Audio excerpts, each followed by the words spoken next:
በስመ አብ ወወልድ ወመንፈስ ቅዱስ አሐዱ አምላክ አሜን። በስመ አብ ወወልድ ወመንፈስ ቅዱስ አሐዱ አምላክ አሜን። እግዚአብሔር የሚወዳችሁ በወልድ በክርስቶስ ክርስቲያን በመንፈስ ቅዱስ መንፈሳውያን የተሰኛችሁ እግዚአብሔር ቤተሰቦች እንደምን ሰነበታችሁ? አሜን። የበደል የኃጢአታችንን መብዛት በፊቱ የሚያሳየነው የመግባር ጉድለት ሳይመለከት ከማያልቅ ልግስናውና ከማይጓደለው ቸርነቱ እድሜ ለነሳ ሰጥቶ የጠበቀን የቅዱሳን አባቶቻችን አምላክ ፈጣሪያችን ልዑል እግዚአብሔር በሕይወታችን ሁሉ ስለማይነገረው ስጦታው ስሙ ለዘላለም ይክበር ይመስገን። እንኳን ለጌታችን ለመድኃኒታችን ለኢየሱስ ክርስቶስ ቅዱስ መስቀል መታሰቢያ ዓመታዊ ክብረ በዓል በሰላም አደረሳችሁ። እግዚአብሔር እንደወደደ እንደፈቀደ መጠን በሚኖረን ጊዜ ውስጥ በሉቃስ ወንጌል ምዕራፍ 11 ቁጥር 20 ላይ የተቀመጠውን ኃይለ ቃል መነሻ አድርገን ለሰማይ መንገድ ስንቅ ለነፍሳችን ቀለብ የሚሆነውን የእግዚአብሔርን ቃል እንማማራለን። አጽባይተ እግዚአብሔር ወይም የእግዚአብሔር ጣቶች የሚለው የትምህርታችን መነሻ ርዕስ ነው። ጸልዩ ወሳሉ ለነሂ ከመ ያርሁ እግዚአብሔር አናቅጸ ቃል ወጸልዩ ሊተ ብዙሃ ከመክስቱ ዘክርስቶስ ምስጢር በከመ ይደልወን ይንገር። ሰማያዊ የሆነውን የጌታችን የአምላካችን የመድኃኒታችን የኢየሱስ ክርስቶስን ቅዱስ ቃል እንድንማማር የምስጢር ባለቤት አምላካችን እግዚአብሔር ለሁላችንም የቃሉ ደጅ የልቦናችንን ጆሮ እንዲከፍትልን ጸልዩ። ይልቁንም ልናገር እንደሚገባኝ መጠን ብቻ እንድገልጠው እኔንም በጸሎታችሁ አግዙኝ።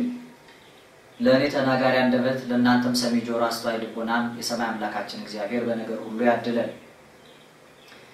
ዕውቀት ጥበብ ምስጢርና ማስተዋልን እንደበጎ ፈቃዱ መጠን ለሰው ልጆች ሁሉ የሚገልጠው አንዱ አምላካችን እግዚአብሔር መንፈስ ቅዱስ ነውና በቸርነቱ ለሁላችንም ከራቀው አቅርቦ ከረቀቀው አጉልቶ ከተሰወረው ገልጦ ከተከደነው ከፍቶ እንድንረዳ ይርዳን። ፈጢታ አምሳል እምና አምሳላት ከምሳሌዎች ሁሉ ክብራን የሚመጥን አንዳች አይነት ምሳሌ ማናገኝላት መዝገበ ምስጢር የቤተ ክርስቲያናችንን አንደበት ሳሪተ መርገሙ ለአዳም መድኃኒታ ለሔዋን የምትሰኝ የፍጥረት ሁሉ የመዳን ምክንያት ንጽሕተ ንጹሐን ቅድስተ ቅዱሳን እመቤታችን ድንግል ማርያም በምልጃዋ አትለይ። ወቅቱ የቅዱስ መስቀል ክብር የሚነገርበት በቤተ ክርስቲያናችን የመዳን ምክንያት መሆኑ ለምእመናን በተረዳ ነገር በሊቃውንቱ የሚገለጥበት ወቅት ነው። ይህን ከሚያሳዩ ምስጢራዊ ምሳሌያት ጌታችን ኢየሱስ ክርስቶስ ሲያስተምርበት ከነበረው ዘመነ ስጋዌ ወይም በሕይወት ተመላልሶበት በስጋ ቅድስት ድንግል ማርያም ተወስኖ በነበረበት መዋዕል ካስረዳበት ምስጢራዊ አገላለጽ የዚህን ዝክረ ነገር የሚያወሳ አንድ መልእክት እናያለን። ታሪኩን ከመጀመሪያው የወንጌል ክፍል ከማቴዎስ ወንጌል ምዕራፍ 9 ቁጥር 32 አንስቶ ጌታችን ኢየሱስ ክርስቶስ ወለተ ኢያኢሮስን ከሞት ካስነሳ 12 ዓመት አንስቶ ደም ይፈሳት የነበረችቱን ሴት በልብሱ ዘርፍ ከርሱ በወጣም ኃይል ከፈወሰ በኋላ የሁለት ዕውራንንም ዓይን ከመንደር አውጥቶ ከፈወሰ በኋላ አይሁድ ፈሪሳውያን ወደ ጌታችን ወደ ኢየሱስ ክርስቶስ አንድ ሰማይ ቢሉት የማይሰማ ተናገር ቢሉትም የማይናገር ዲዳም ደንቆሮም የሆነን ሰው ወደ ጌታችን ወደ ኢየሱስ ክርስቶስ አመጡ። ከዚህ በኋላ ይፈውስ እንደሆነ ብለው ይጠብቁት ጀመር። ይሄንንም ሰው ጌታችን ኢየሱስ ክርስቶስ አንደበቱን የፈታ ጆሮንም የከፈተ ሆኖ የሚሰማና የሚናገር አድርጎ በመካከላቸው ገለጠ። አይሁድ በዚህም ረፍት አላገኙ። ይልቁንም ስለ ፈውሱና ስለ ተአምራቱ እንዲህ አሉ። በመላኮሙ ለአጋንንት ያወጾሙ ለአጋንንት በአጋንንት አለቃ አጋንንትን ያወጣል። ካለቃቸው ከአጋንንት ከቤኤልዜቡል እየተጨዋወተ እየተነጋገረ አጋንንትን ያሸንፋል እንጂ በሰውና በእግዚአብሔር ጥበብ ይህ ሊደረግ እንዴት ይችላል ብለው ጌታችን ኢየሱስ ክርስቶስን አምተውታል። ከዚህ በኋላ የክብር ባለቤት መድኃኔዓለም ኢየሱስ ክርስቶስ ከእርሱ ያለውን ኃይል ሊያስተምራቸው በቃልም ከሚነግራቸው በተግባር እንዲመሰክርላቸው ከነሱ መካከል የወጡትን አርድእት ሐዋርያትን ስልጣን ሰጥቶ ላካቸው።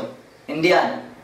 ወናሁ አነ እፌርነወክሙ በማእከለ አባግዕ በማእከለ ተኩላት ከመ አባግዕ እንደ በጎች በተኩላዎች መካከል እልካቸዋለሁ።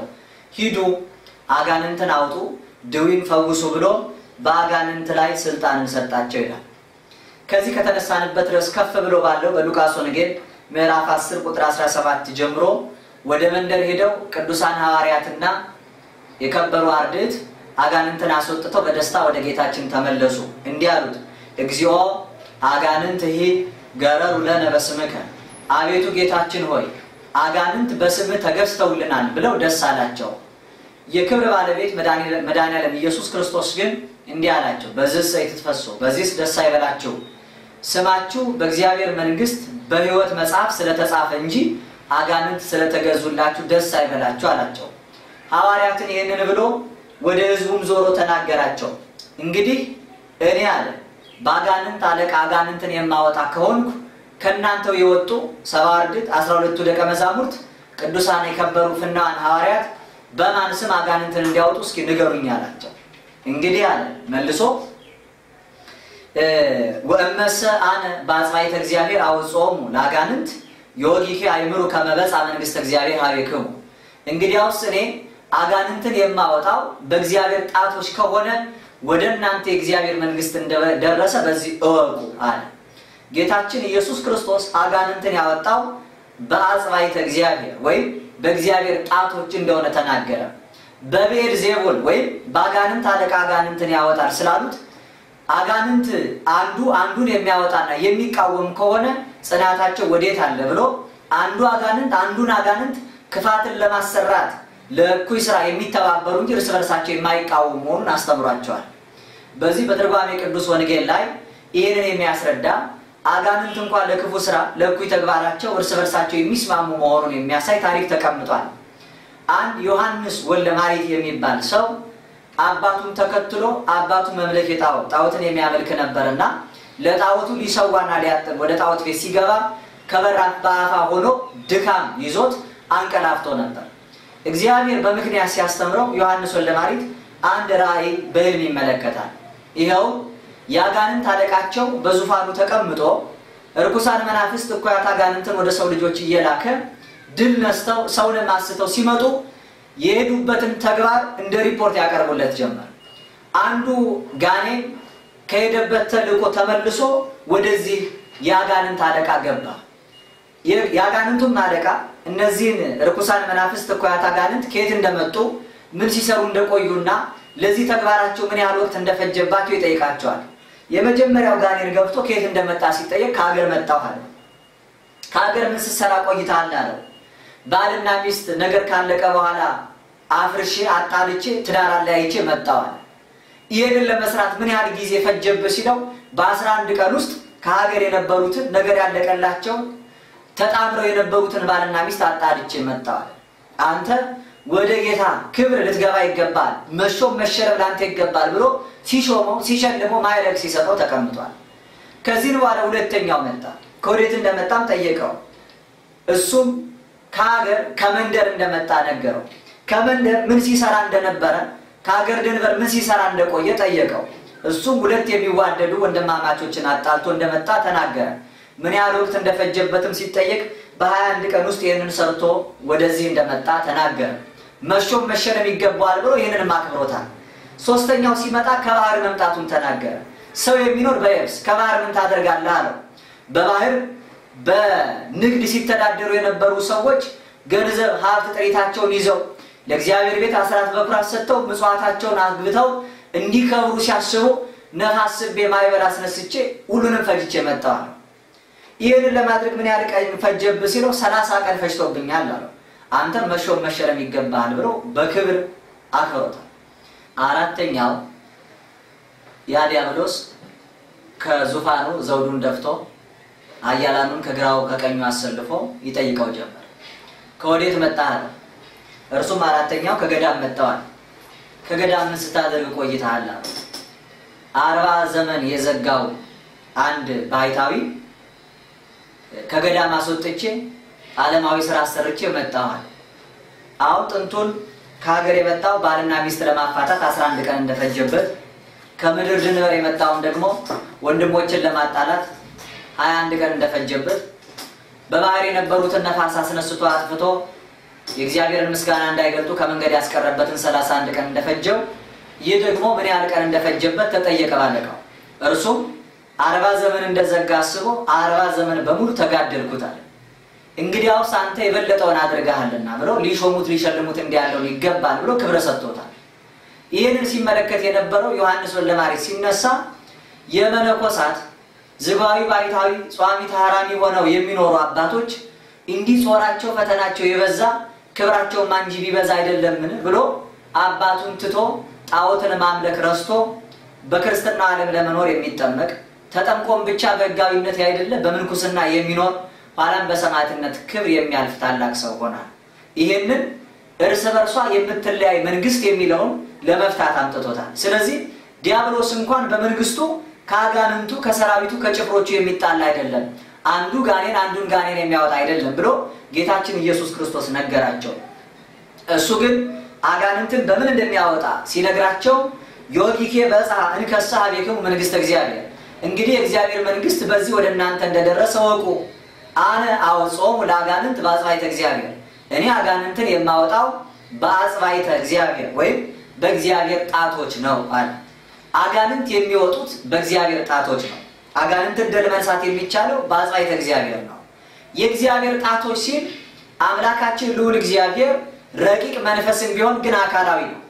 አካሉ ጣቱ ደግሞ በምሳሌ ከዚያ የተነገረው ወደ ምድር አምጥተን ጌታችን ኢየሱስ ክርስቶስ እንዴት እንዳስተማረበት እናያለን። ይሄንን እኛ ይመቸን በማለት ነገርን ከነገር ስበን ባለማዊ ሐሳባችን የምናያይዘው አይደለም። ቅዱስ ጳውሎስ በአንደኛ ቆሮንቶስ መልእክቱ ምዕራፍ 2 ቁጥር 13 ላይ መንፈሳዊውን ነገር ከመንፈሳዊ ነገር ጋር አስተያይተን መንፈስ በሚያስረዳን በሚያስተምረን ቃል ይህን ደግሞ እንናገራለን እንጂ የሰው ጥበብ በሚያስተምረን ቃል አይደለም ማለት። ስለዚህ መንፈሳዊውን ነገር ከመንፈሳዊ ጋር ስናያይዝ መጽሐፍ የእግዚአብሔር ጣት እያለ የሚጠራው ምን እንደሆነ እስኪ እንረዳ። የጣት ማለት ከሰውነት ክፍላችን በጫፍ የሚገኝ ነው። ከሰውነት ጉልበትና ኃይል ስርጭትም ደግሞ ደካማው ነው።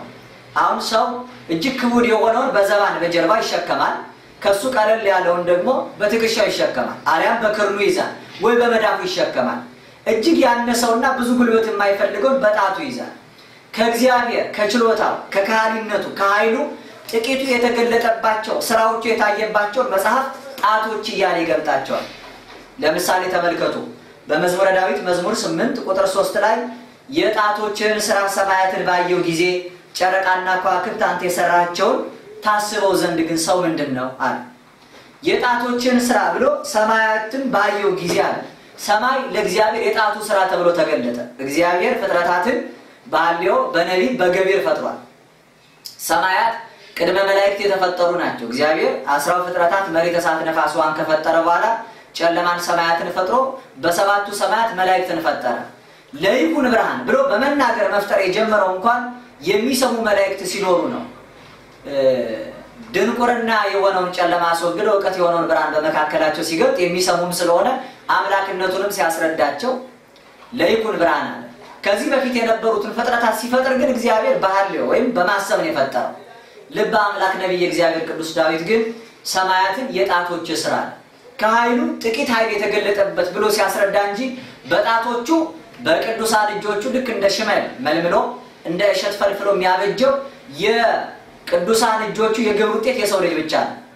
ሊቁ የቆጵሮስ ደሴት ኤጲስቆጶስ ኤጲፋኒዮስ በአርባክሲማሮስ መጽሐፉ ላይ ነወነሳ እግዚአብሔር ነፋስ ወእሳት ማይ ወመሬት ወገብሮ ለጓለሚያው በዘዚያው አራያ አምሳል ይላል። የሰው ልጅ እግዚአብሔር አምላክ ነፋስና እሳት መሬትና ውሃን ወስዶ በራሱ አራያና አምሳል አበጀው ይላል። የእጆቹ የግብር ውጤት የሆነው የሰው ልጅ ብቻ ነው።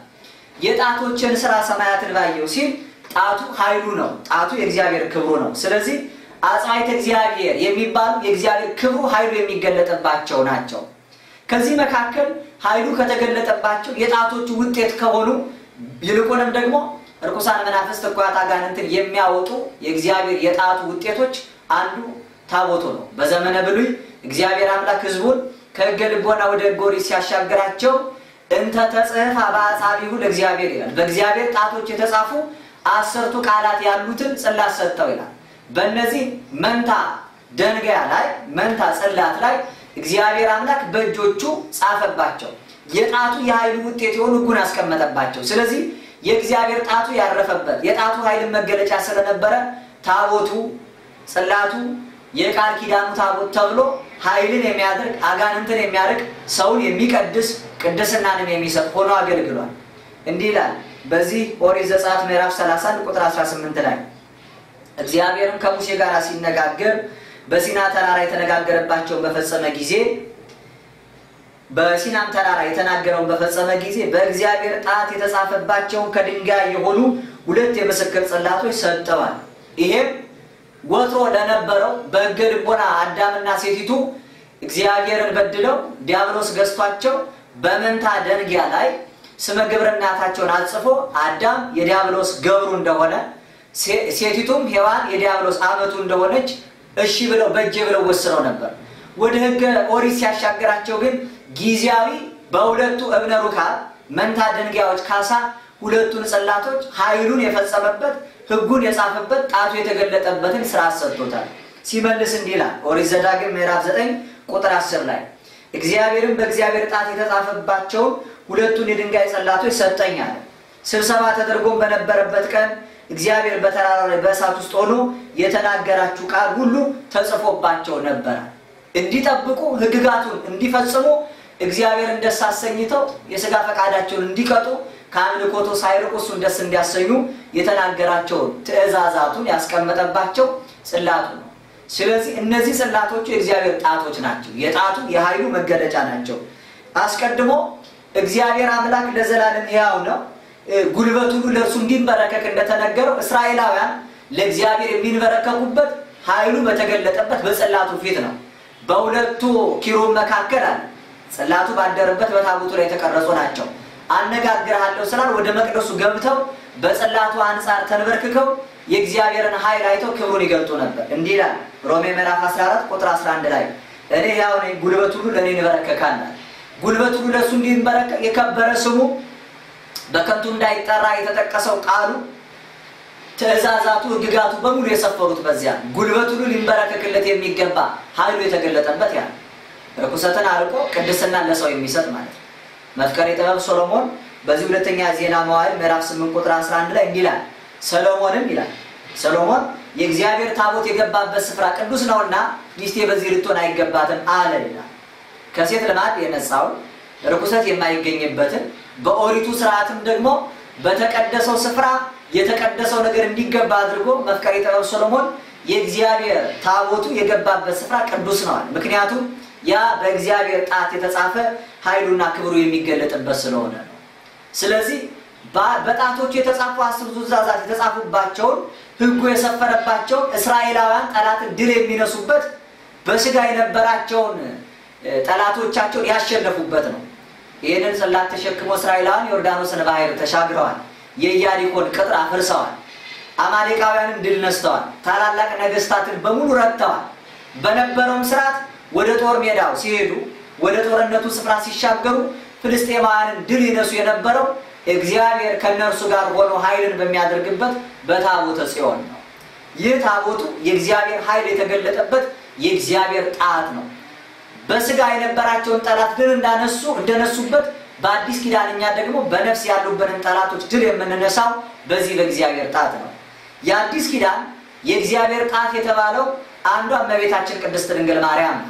አንዱ ቅዱስ መስቀል ነው። በተለይ በዚህ በወራ መስከረም ከወሩም ከአጋማሽ አንስቶ የነዚህ የሁለቱ የእግዚአብሔር ጣቶች ክብር በስፋት በቤተ ክርስቲያናችን ይነገራል። በ17ኛው እና በ16ኛው ወራ መስከረም በአንደኛው ወራ መስከረም የእመቤታችንን የመስቀሉን ክብር አብሮ ሲነገር ይኖራል። እነዚህ ላለፈው መዳን የመዳን ምክንያቶች ናቸው።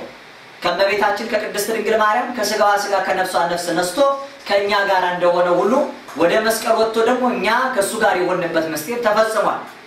ቅዱስ የመንፈስ ቅዱስን ዚራ የሆነው ኤፍሬም ሶሪያዊ መፍቀሬ ሰብ ይላል ሰውን የሚወድ ይልና አቅረበና ወደ ራሱ አቀረበን ይላል። ዘዚያን ሞተ ነሳ ወንታው ይወተዋበን የኛን ሞት ተቀብሎ የእርሱን ሕይወት ለኛ ሰጠን ይላል። የኛን ሞት ከመቤታችን ከስጋዋ ስጋ ነስቶ ተቀብሏል። የእሱን ሕይወት አመተላልኩ ምድር ሰብ ሁሉ ሀቤ ከምድር ከፍ ባልኩ ጊዜ ሁሉን ወደ ራሴ ስባለሁ እንዳለ በመስቀል ላይ ሆኖ እሱ ራሱን ለኛ አሳልፎ በመስጠት እኛን ወደ ራሱ ያቀረበበት ምስጢር ተፈጽሟል። ስለዚህ ላለፈው መዳናችን የመዳን ምክንያቶች ሆነው የእግዚአብሔር ኃይል የተገለጠባቸው ቅዱስ መስቀሉና ንጽሕተ ንጹሐን ቅድስት ድንግል ማርያም ናቸው።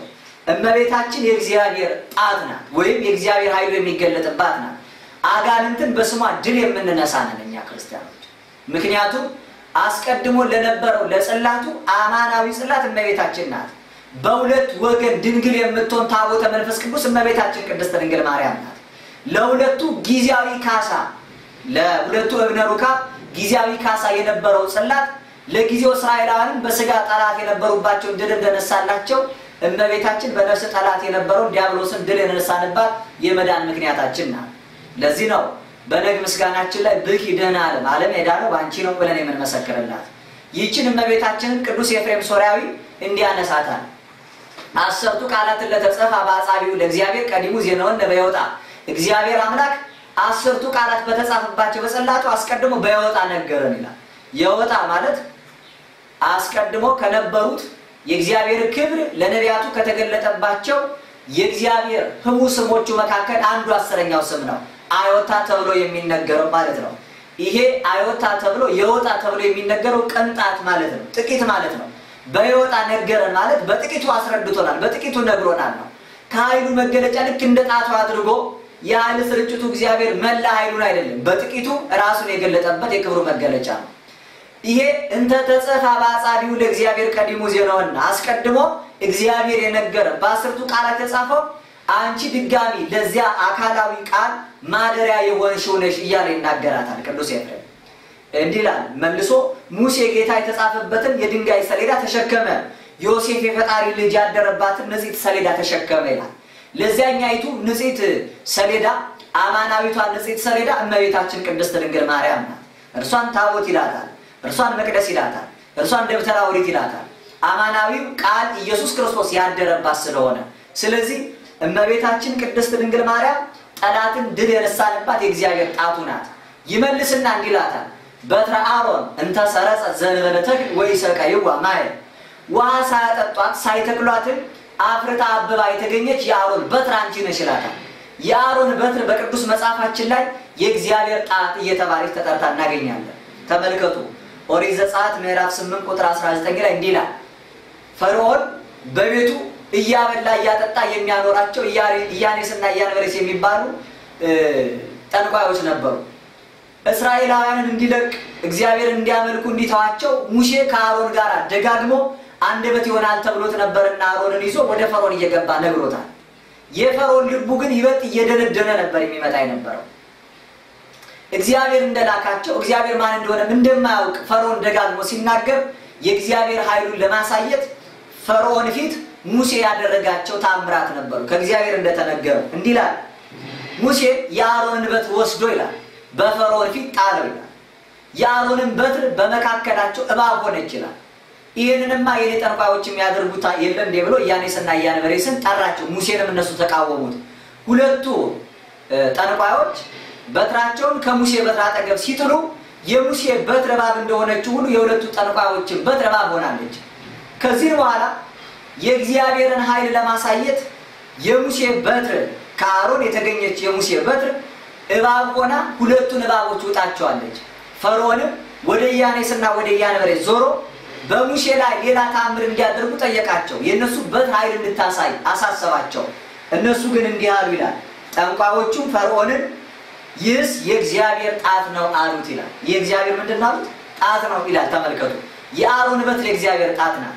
አማናዊቷ የአሮን በትር ወደ ቤተ መቅደስ ወደ ደብተራ ኦሪት ገብታ ሳይተክሏት ውሃ ሳያጠጧት ለምለማ የተገኘች ለዘላለም ሞትን ይውጣል ተብሎ የተነገረው ኢየሱስ ክርስቶስን ያስገኘች ያቺ በትር ኋላ የእባብን ራስ ለመምታት ወበንተ ዝንቱ አስተራየ ወልደ እግዚአብሔር ከመ ይንስት ግብሮ ለጋኔን የዲያብሎስን ስራ ለማፍረስ የእግዚአብሔር ልጅ ተገለጠ እንደተባለ እባብን ለማሸነፍ እባብን ድል ለመንሳት ከበትሩ የተገኘው ጌታችን ኢየሱስ ክርስቶስ ነው። ራሱን የእባብን ቀጥቅጦ ድል የነሳልን እርሱ ነው። ያ እባቡ የተገኘው ከበትሩ እንደሆነ ሁሉ እመቤታችን የዚህ ምሳሌ ሆና ታገለግላለች። በትሩን ጠንቋዮቹ ሲገልጡ የእግዚአብሔር ጣት ነው አሉት ይላል። እመቤታችን ድንግል ማርያም የእግዚአብሔር ጣት ናት። ጠላትን ድል የምንነሳባት የእግዚአብሔር ጣት እመቤታችን ቅድስት ድንግል ማርያም ናት።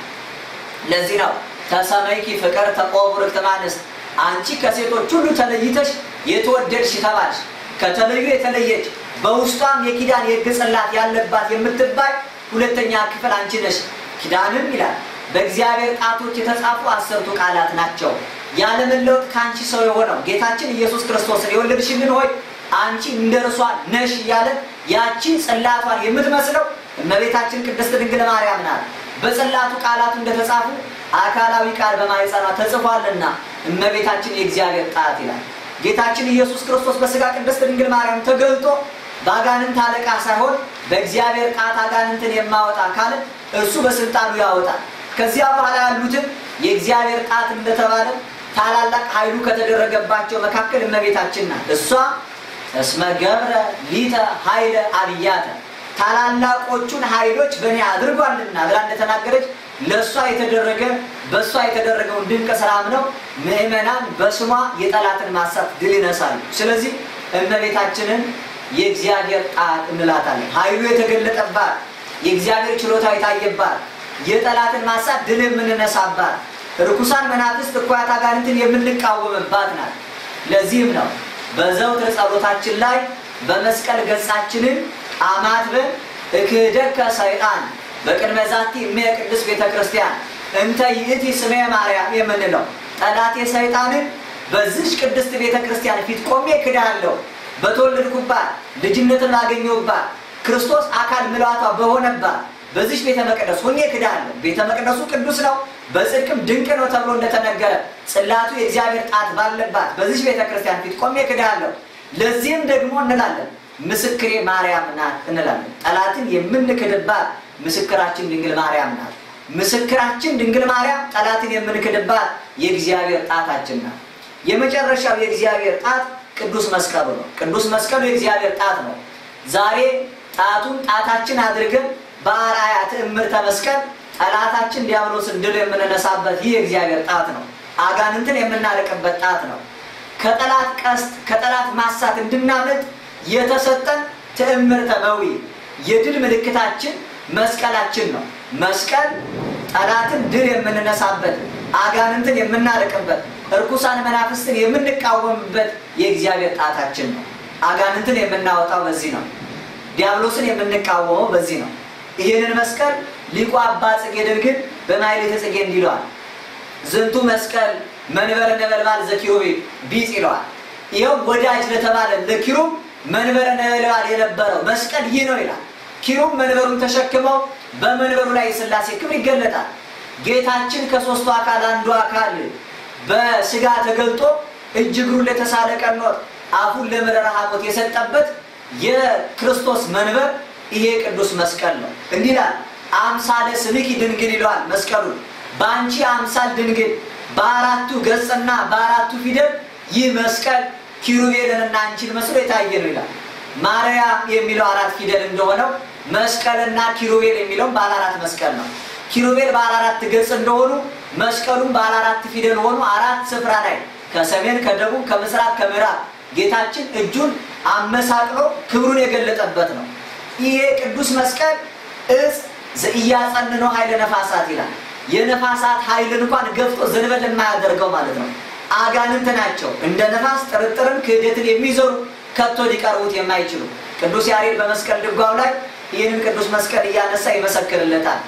ለፈያታዊ ዘሐረዮ በቅጽበት ፈያታዊ ዘየማንን በቅጽበት የመረጠው ይሄ መስቀል ነው ይላል። ለአዳም ዘአግቦ ውስተ ገነት አዳምንም ወደ ገነት ያስገባው ይሄ ቅዱስ መስቀል ነው። እጽ ዘኢያጸንኖ ኃይለ ነፋሳት የነፋሳት ኃይል እንኳን ገፍቶ ዘንበል የማያደርገው የጸናንበት ጌታችን ኢየሱስ ክርስቶስ የተቀደሰ ሥጋው የቆረሰበት የከበረ ደሙንም ያፈሰሰበት ሰዎችን ያዳነበት የመዳናችን ምክንያት ጠላት ዲያብሎስን ድል የምንነሳበት የእግዚአብሔር ጣት ይሄ ቅዱስ መስቀል ነው ይለዋል። መስቀል የእግዚአብሔር ኃይል የተገለጠበት ነው። መስቀል ክብሩን የምንመሰክርበት ነው። መስቀል አጋንንትን የምናሸንፍበት ነው። ቅዱስ ጳውሎስ በአንደኛ የቆሮንቶስ ክታቡ ምዕራፍ 1 ቁጥር 18 ላይ እንዲህ ይላል የመስቀሉ ቃል ይላል። በእንተ መስቀሉ ጌታችን ኢየሱስ ክርስቶስ የተናገራቸው ቃል አለ። ይሄ የመስቀሉ ቃል ስለ መስቀሉ ዜና የሚነገረው ቃል ለሚጠፉ ሰዎች ሞኝነት ነው አለ። ለነዚህ ለሚጠፉ ሰዎች ሞኝነት ነው አለና ለኛ ግን አለ የእግዚአብሔር ኃይል ነው አለ። የእግዚአብሔር ኃይል የእግዚአብሔር ጣት ነው ብለናል። ስለዚህ ነው ኃይሉ የተገለጠበት የእግዚአብሔር ኃይል ቅዱስ መስቀሉ ክብሩ የሚነገርበት ቃል ነው። ስለዚህ ስለ መስቀሉ ዜና መስቀሉን የሚያወሳውን ቃል የእግዚአብሔር ኃይል ነው እንላለን። የእግዚአብሔር ጣት የተባለ ይሄ ነው። በዚህ መስቀል ገጻችንን እናማትባለን፣ አጋንንትን እንቃወማለን። ኃይል ነው፣ ጽን ነው፣ ቤዛ ነው እያልን እንመሰክራለን። ጌታችን ኢየሱስ ክርስቶስ ከ6 ሰዓት እስከ 9 ሰዓት ስጋውን ቆርሶ ደሙን አፍሶ የቀደሰው ነው። ለሰው ፍጥረት ባልሆነች ይላል በሰው እጅ ባልተተከለች አንድ ጊዜ ዓለሙን ይቅር ለማለት በገዛ ደሙ የገባባት አዲሲቱ መቅደስ የእግዚአብሔር ጣት ቅዱስ መስቀል ናት። ቅዱስ ጳውሎስ ይህንን በዕብራውያን መልእክቱ እየደጋገመ መስክሯል። ለዚህም ነው ልበ አምላክ ቅዱስ ዳዊት አስቀድሞ በመዝሙር 133 ቁጥር 1 ላይ እግዚአብሔር አምላክ ይባረክ ለእጆቼ ሰልፍ ለጣቶቼም ዘመቻን የሚያስተምራል።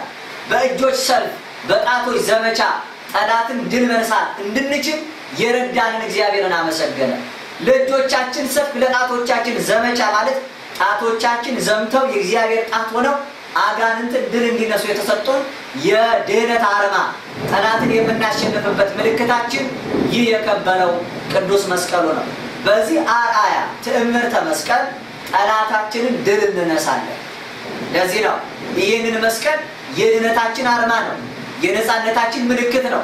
አምላካችን ኢየሱስ ክርስቶስ የሞተበትና የተገደለበት ሳይሆን ጠላት ዲያብሎስን የገደለበትና ሞትን ለዘላለም ያሸነፈበት ድል የነሳበትም ነው። ከቤተ ክርስቲያን ጉልላት እስከ ምዕመናኑ አንገትና ንቅሳት ድረስ የምናገኘው የክርስቲያኖች የድል አርማ አጋንንትን የሚያርቅ የእግዚአብሔርን ክብርና የማዳኑን ኃይል ፍቅሩንም የሚመሰክር የቤተ ክርስቲያናችንም ምልክትና የማንነት መገለጫ ይሄ እግዚአብሔር ቃል ኃይሉ የሚደረግበት ቅዱስ መስቀሉ ነው። በመዝሙረ ዳዊት መዝሙር 59 ቁጥር 4 ላይ ወወሀብኮሙ ትዕምርተ ያለው ለዚህ ነው። ምልክትን ሰጣቸዋል። ምልክት የተሰጣቸው ለሚፈሩ ሰዎች ይላል። ይሄው ከጠላት ማሳት ከጠላት ሴራ እንዲያመልጡ እንዲያሸንፉ ይሄንን የድል ምልክት ሰጣቸዋል። ዛሬ በስጋ የመቃብር ግዞት ብቻ ሳይሆን በነፍስ የሲኦል ርደት ድል ሊነሳን ካጠገባችን ቆሞ የሚያስተንን ጠላታችንን ማሸነፍ የምንችለው አምላካችን ራሱ በሰጠን በዚህ መስቀሉ ነው። ብዙዎች ለዚህ መስቀል ብዙዎች ለዚህ ለእግዚአብሔር ጣት ጠላቶች ሆነው ይነሳሉ። ቅዱስ ጳውሎስ ስለነዚህ ሰዎች አንድ ጊዜ አይደለም ደጋግሞ ተናግሯል። ሲናገርም በቃል አይደለም በእንባና በለቅሶ ጭምር አስተምሯል። በፊልጵስዩስ መልእክቱ ምዕራፍ 3 ከቁጥር 15 ጀምሮ ብዙዎች ለክርስቶስ መስቀል ጠላቶች ሆነው ይነሳሉ። ስለነዚህ ነግራቸዋለሁ፣ አሁንም ደግሜ እያለቀስኩ ነግራቸዋለሁ። እነዚህ ሆዳቸው አምላካቸው ነው፣ ክብራቸው መኖራቸው ነው፣ ሐሳባቸው ምድራዊ ነው፣ መጨረሻቸው ጥፋት ነው። እኛ ግን ሀገራችን በሰማይ ነው።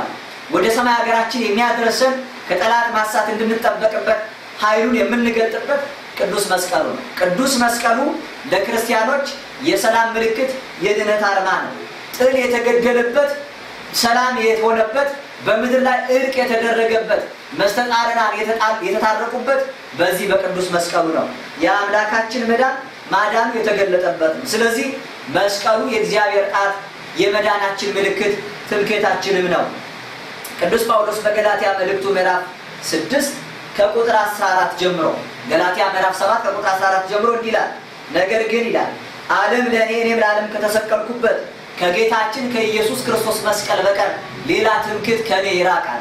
ስለዚህ መስቀሉ ትምክህታችን ነው። መስቀሉ ጠላትን ድል የምንነሳበት የድህነት አርማችን ነው።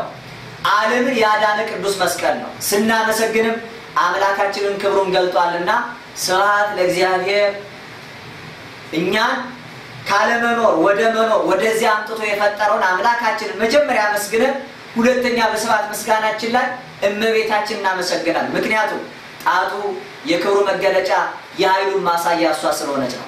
ስብሐት ለማርያም እንላለን። እመ አምላክ እግዝእትነ ወመድኃኒትነ የአምላክ እናት እመቤታችንን መድኃኒታችንን ናትና ብለን መድኃኒትነቷን እንመሰክራለን። ህብስተ ሕይወት አፍረ አኀዘ ለነ ደመ ወማይ የተባለው ህብስተ ሕይወት ያፈራው ደምና ውሃ ልጅነት ሀብት የምናገኝበት ማየገቦ የፈሰሰበት የኃጢአት ስርየት ከበደል ርቆም ደግሞ በቅድስና ሕይወት ወደ መንበሩ የምንቀርብበትን ቅዱስ ደሙን ክቡርም የሆነውን የተከበረውን ጌታችን ኢየሱስ ክርስቶስ ለዓለም ድነት የቆረሰውን ስጋውን ሁሉ ያገኘነው ከዚህ ነው። ስለዚህ ህብስተ ሕይወት እንለዋለን። መስቀሉ የሕይወት ህብስትን ያፈራልን ነው። የሕይወት መጠጥ የሚሆነውን ደምና ውሃውን ያፈሰሰልን ነው። ስለዚህ ስብሐት ለመስቀለ ክርስቶስ ዕፀ መድኃኒትነ ኃይልነ ወፀወንን እንለዋለን። ለክርስቶስ መስቀልም ምስጋና ይሁን። እሱም ኃይላችን ነው፣ መታመኛችን ነው፣ ዕፀ መድኃኒት ነው፣ የመድኃኒት እንጨት ነው እንላለን። አዳምና ሴቲቱ ከዕፀ በለስ በልተው ወደቁ እንዳልነው ማለት ነው።